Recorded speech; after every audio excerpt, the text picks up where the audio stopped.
नमस्कार. Cook with Sneha लांबरेमध्ये तुम्हा सर्वांचे अगदी मनापासून स्वागत आहे. आज मी तुम्हाला कच्च्या बटाट्याचा वापर करून 2 महिने स्टोअर करून खाता येईल, अशी एकदम खुसखुशीत आणि टेस्टी समोसा मठरी तयार करून दाखवणार आहे. खाण्यासाठी फारच टेस्टी आणि बनवायला अतिशय सोपी रेसिपी आहे ही. ही बटाटा समोसा मठरी तुम्ही जास्त दिवसांच्या प्रवासात नेण्यासाठी तसेच मधल्या वेळेतली छोटीशी भूक भागवण्यासाठी, नाश्त्यामध्ये चहासोबत खाण्यासाठी किंवा मग मुलांच्या टिफिनमध्ये देण्यासाठी तयार करून ठेवू शकता. 2 महिन्यांपर्यंत तुम्ही हिला स्टोअर करून खाऊ शकता.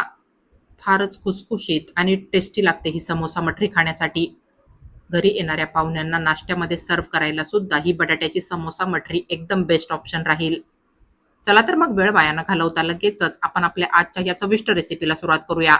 परंतु त्या अगोदर तुम्ही माझा हा चॅनल सबस्क्राईब केला नसेल, तर प्लीज माझ्या ह्या चॅनलला सबस्क्राईब करा. म्हणजे माझ्या पुढील प्रत्येक व्हिडिओच्या नोटिफिकेशन्स तुम्हाला मिळत राहतील. तर ह्या ठिकाणी मी हे 2 मीडियम साईजचे कच्चे बटाटे घेतले. ह्यांच्यावरची साल काढून ह्यांच्या मी सुरीने बारीक फोडी चिरून पाण्याने स्वच्छ धुवून घेणार आहे.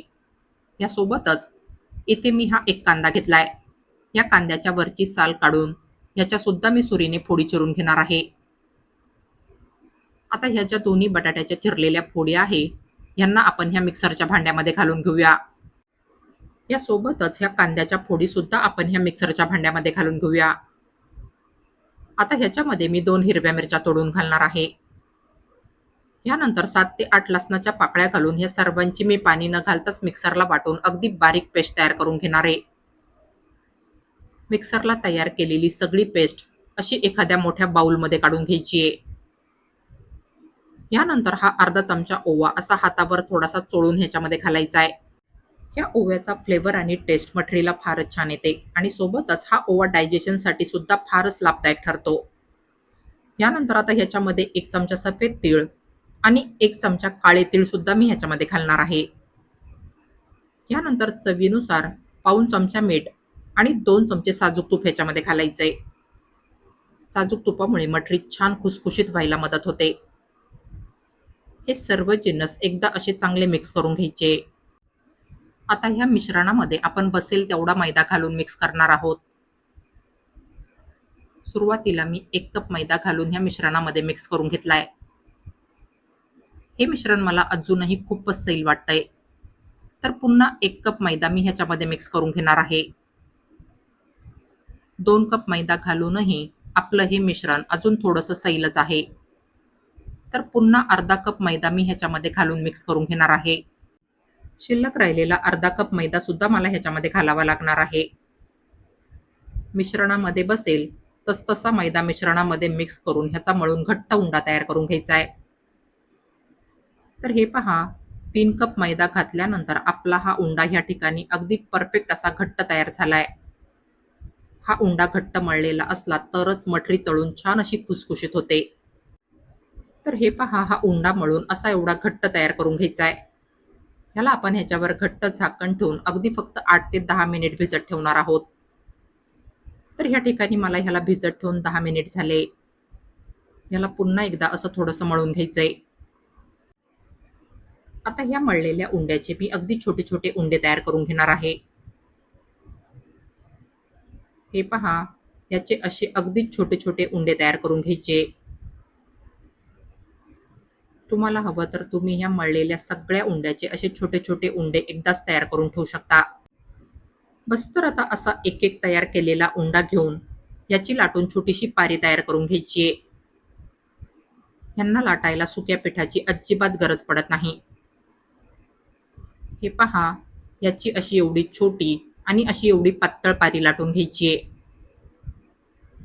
इथे या वाट्यांमध्ये मी एका वाटीमध्ये साजूक तूप आणि एका वाटीमध्ये मैदा घेतलाय. सुरुवातीला ह्या लाटलेल्या पारीला असं सगळीकडे थोडंसं साजूक तूप लावून घ्यायचंय. यानंतर अगदी थोडासा मैदा असा ह्या पारीला साजूक तुपाच्या वरतून सगळीकडे लावून घ्यायचा आहे. बस तर आता ह्या पारीला अशी एक घडी करून घ्यायची आहे आणि ह्याच्यावर सुद्धा थोडंसं साजूक तूप आणि मैदा लावून घ्यायचा आहे. यानंतर ह्या पारीची पुन्हा अशी एक घडी करून घ्यायची आहे. हे पहा, अशा पद्धतीने ह्याची अशी त्रिकोणी आकाराची स्लाइस तयार करून घ्यायची आहे. बस तर आता ह्या तयार केलेल्या स्लाइसवर असं उभं आणि आडवं लाटणं फिरवून हिला लाटून हलकसं पातळ करून घ्यायचंय. म्हणजे या स्लाइसच्या सगळ्या घड्या एकमेकांना व्यवस्थित चिटकल्या जातील आणि आपली ही स्लाइस लाटून पातळही होईल.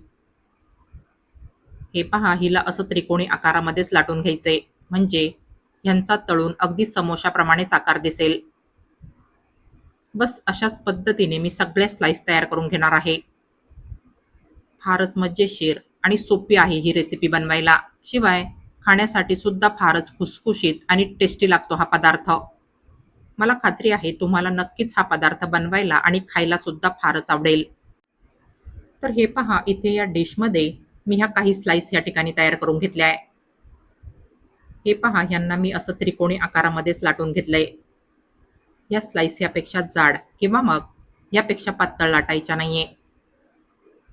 बस तर आता तयार केलेल्या स्लाइस मी ह्या तेलामध्ये तळायला सोडणार आहे. तेल मीडियम गरम झालं की तयार केलेल्या स्लाइस अशा ह्या मीडियम गरम झालेल्या तेलामध्ये तळायला सोडायच्या आहे. लक्षात ठेवा, तेल अगदीच कडकडीत गरम झालेलं नसावं. त्याच्याने ह्या स्लाइस तेलात टाकताच डार्क होतील आणि तळून खुसखुशीत नाही होणार. जेव्हा ह्या स्लाइस तळून तेलावर आपोआप तरंगायला लागतील, तेव्हाच ह्यांना झाऱ्याने उलटसुलट करून तळून घ्यायचंय. अगदी मंद आचेवर ह्यांना तळलं तरच ह्या अगदी आतपर्यंत छान अशा खुसखुशीत तळल्या जातील आणि तुम्ही ह्यांना 2 महिने स्टोअर करून खाऊ शकाल. ह्यांना लो टू मीडियम फ्लेमवरच हलकासा सोनेरी रंग येईपर्यंत तळून घ्यायचंय. तर हे पहा, या सगळ्या स्लाइसचा तळून रंग पूर्णपणे बदललाय. ह्यांना तळून छान असा हलकासा सोनेरी रंग आलाय आणि तळून ह्या स्लाइस अगदीच खुसखुशीत झाल्याय. हे पहा, आपली ही बटाटा समोसा मठरी ह्या ठिकाणी फारच मस्त अशी खुसखुशीत बनून तयार झालीये. दिसायला देखील बघा आपली ही मठरी काय जबरदस्त दिसते. फारच खुसखुशीत, कमी तेलकट आणि टेस्टी अशी आपली ही बटाटा समोसा मठरी ह्या ठिकाणी बनून तयार झालीये. ही मठरी अगदी समोशाप्रमाणेच दिसते, म्हणून आपण हिला बटाटा समोसा मठरी असं नाव दिलंय. ही मठरी तुम्ही 2 महिन्यांपर्यंत स्टोअर करून खाऊ शकता. जास्त दिवसांच्या प्रवासात नेण्यासाठी, नाश्त्यामध्ये चहासोबत खाण्यासाठी, मधल्या वेळेतली छोटीशी भूक भागवण्यासाठी आणि मुलांच्या टिफिनमध्ये देण्यासाठी सुद्धा तुम्ही ही बटाटा समोसा मठरी तयार करून ठेवू शकता. फारच खुसखुशीत आणि टेस्टी लागते ही मठरी खाण्यासाठी. सणावाराला घरी येणाऱ्या पाहुण्यांना नाश्त्यामध्ये खाण्यासाठी सर्व्ह करायला सुद्धा ही मठरी एकदम बेस्ट राहील. तुम्ही माझ्या या रेसिपीप्रमाणे अशी 2 महिने टिकणारी, खुसखुशीत, कमी तेलकट आणि टेस्टी अशी बटाटा समोसा मठरी नक्की ट्राय करून बघा. आणि तुम्हाला माझी आजची ही रेसिपी आवडली असेल तर प्लीज माझ्या या रेसिपीला लाईक आणि जास्तीत जास्त शेअर करा. आणि अशाच नवनवीन आणि पारंपरिक रेसिपीज बघण्यासाठी माझ्या या चॅनलला सबस्क्राईब करा. चला तर मग भेटूया पुढील रेसिपींमध्ये. तोपर्यंत हेल्दी खा आणि हेल्दी रहा. Take care.